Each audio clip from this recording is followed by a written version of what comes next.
The night shift at Hotel La Rose always felt different. Not just because it was quiet, but because it was the kind of quiet that makes you hyper-aware of every single sound. Like the hotel was holding its breath, waiting for something to happen. This place has been standing since 1907, right in the heart of Santa Rosa. From the outside, it looks charming, old-fashioned. Yeah, but in a good way. The neon sign flickers just enough to feel nostalgic, and the wooden floors have that perfect creak that tells you this building has stories. But working here changes your perspective on things. See, I've been pouring drinks at this hotel bar for about 6 years now.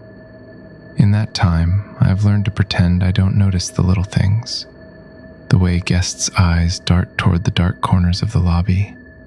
How certain hallways, especially the ones on the 3rd floor, seem to be avoided by everyone who knows the stories. And there are stories, plenty of them.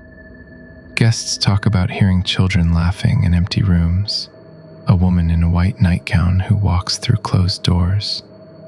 The usual haunted hotel stuff, right? That's what I used to think too, until that Tuesday night. The bar was dead, like completely dead. The kind of dead where you can hear the ice melting in your own glass. I was wiping down the counter for probably the 10th time that hour when the front doors opened. In walked this old woman. Had to be in her late 70s, maybe early 80s. She moved with this slow, deliberate pace, like every step was planned. Silver hair pulled back tight, eyes that looked like they'd seen things most people couldn't imagine. She didn't look around like most first-time guests. She walked straight to the bar like she owned the place. Whiskey. Her voice. It was rough, like she'd spent 50 years smoking. But there was something else in it too. Something that sounded like certainty. I poured her drink and slid it across the bar. She wrapped her fingers around the glass, knuckles wiped, shaking just a little. "You hear things about this place," she said, not looking at me. "Stories." I nodded. "Get that a lot." She finally looked up, and that's when I felt it. This cold sensation crawling up my spine. Her eyes. They weren't just old. They were ancient. Like she was looking through me, at something behind me. The stories are real. She took a slow sip of her whiskey. Most of them, anyway. I leaned against the back counter, trying to act casual. "People love a good ghost story," she laughed. But it wasn't a happy laugh. More like she found something hilarious about my ignorance. "Ghost stories. That's cute. You really think that's all this is?" Now I was paying attention. I'd heard plenty of guests say weird stuff over the years, but this was different. This wasn't someone trying to spook themselves for fun. "What do you mean?" I asked. She reached into her coat pocket and pulled out a photograph. Black and white, creased from being folded too many times. A young woman, maybe 20 years old, standing right here in front of this hotel. Same entrance. "This is my sister, Margaret." The old woman's voice dropped to barely above a whisper. "She stayed here, room 303. That was, God, 40 years ago now."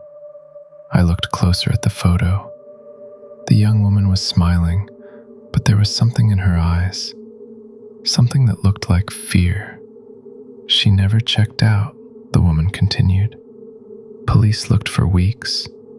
I'm not here for sympathy. I'm here because I think I know what happened to her. And I think it's still happening." The overhead lights flickered. Both of us looked up. "See," she said, a small smile playing on her lips. "It knows we're talking about it." "You think the hotel's haunted?" I asked, even though I already knew the answer. "Honey," She leaned forward, her voice dropping lower. I think this place isn't haunted by ghosts. I think it's something much, much worse. That's when I heard it, from upstairs. The soft sound of a child's laughter. The old woman's smile widened. And there it is, the appetizer. I should have told her to leave, should have called security, should have gone back to wiping glasses and pretended this conversation never happened. But I didn't, because deep down, I'd always known there was something wrong with this place.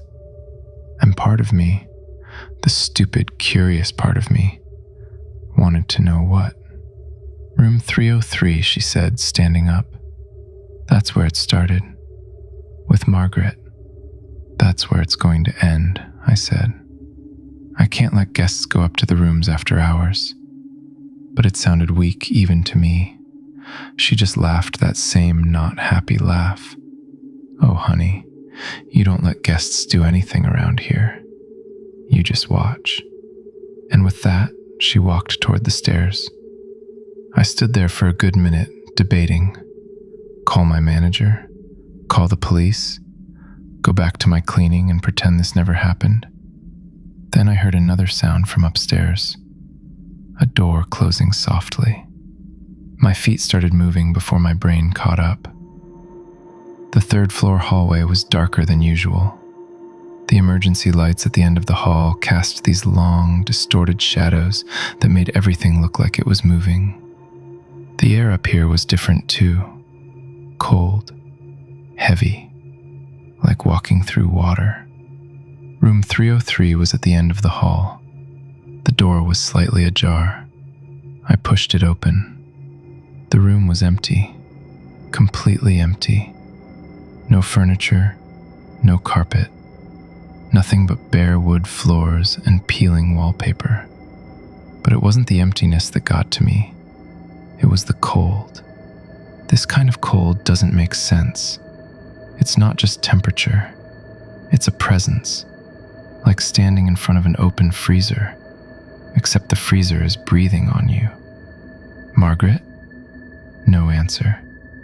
I took a step inside, and that's when I noticed the floorboards in the center of the room.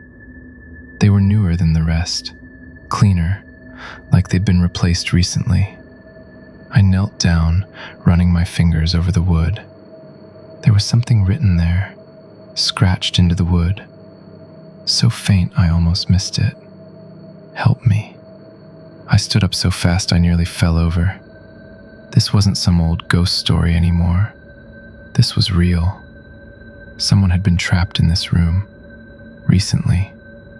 The door slammed shut behind me. I spun around. The old woman was standing there, blocking the doorway. Getting warmer, she said, her voice completely different now, deeper, older. But you're looking in the wrong place. What are you talking about? My voice came out shaky. Who wrote that? She smiled, and in the dim light from the hallway, I could see her teeth. They were too sharp, too perfect. Not who, she said, taking a step toward me. What? That's when I noticed the walls, the peeling wallpaper. It wasn't peeling. It was moving, like thousands of tiny insects crawling just beneath the surface. And the scratching sound. It wasn't coming from the floorboards. It was coming from inside the walls. You feel it, don't you? The woman's eyes were glowing now, a soft amber light that seemed to pulse in time with the scratching. The hunger. I backed away, but there was nowhere to go. The room felt smaller, like the walls were closing in. This hotel isn't haunted, bartender. She was right in front of me now, close enough that I could smell something strange on her breath, like ozone and old books. It's a stomach, and it's been eating for a very long time. I looked past her, at the doorway, and I saw them. Dozens of faces in the wood grain.